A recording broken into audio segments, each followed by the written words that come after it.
બીજાનો વિનાશ ઈચ્છનાર વ્યક્તિનો જ વિનાશ થાય છે.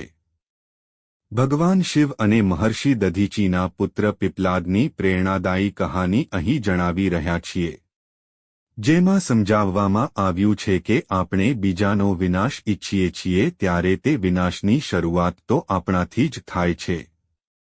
પૌરાણિક કથા: મહર્ષિ દધીચીએ દેવતાઓની રક્ષા માટે પોતાના શરીરનું બલિદાન આપ્યું હતું.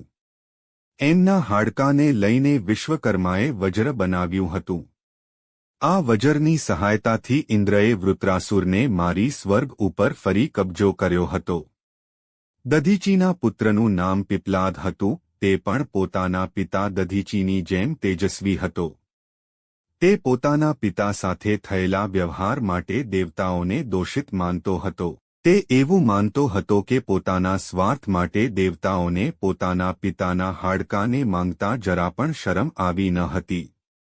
આથી તેણે દેવતાઓનો નાશ કરવા માટે ભોળાનાથની આકરી તપસ્યા કરી. પીપલાદની તપસ્યાથી ભોળાનાથ પ્રસન્ન થયા અને વરદાન માંગવાનું કહ્યું. પીપલાદે કહ્યું, ભગવાન, તમે તમારું ત્રીજું નેત્ર ખોલી દેવતાઓને ભસ્મ કરી દો. ભોળાનાથે પીપલાદને સમજાવ્યો કે મારા રૌદ્રરૂપ સામે તું પણ ટકી શકીશ નહીં. આમ છતાં પીપલાદ માન્યો જ નહીં. એ કહેવા લાગ્યો કે ગમે તે થાય, ભલે બધું ભસ્મ થઈ જાય, પણ આ દેવતાઓનો નાશ કરો.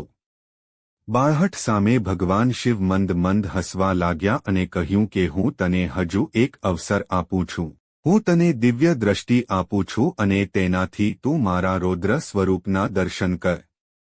આ દિવ્ય દ્રષ્ટિથી પીપલાદે ભોળાનાથના રૌદ્રરૂપના દર્શન કર્યા. ભોળાનાથના રૌદ્રરૂપમાં તે પણ બળીને ભસ્મ થઈ રહ્યો હતો.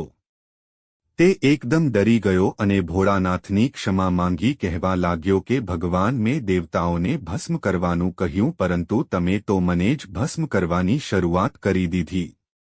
ભોળાનાથે સમજાવ્યું કે વિનાશ કોઈ એક સ્થાનેથી શરૂ થઈને વિકરાળ રૂપ ધારણ કરે છે. હંમેશા ત્યાંથી શરૂ થાય છે જે જગ્યાએથી તેનું આહ્વાન કરવામાં આવે છે.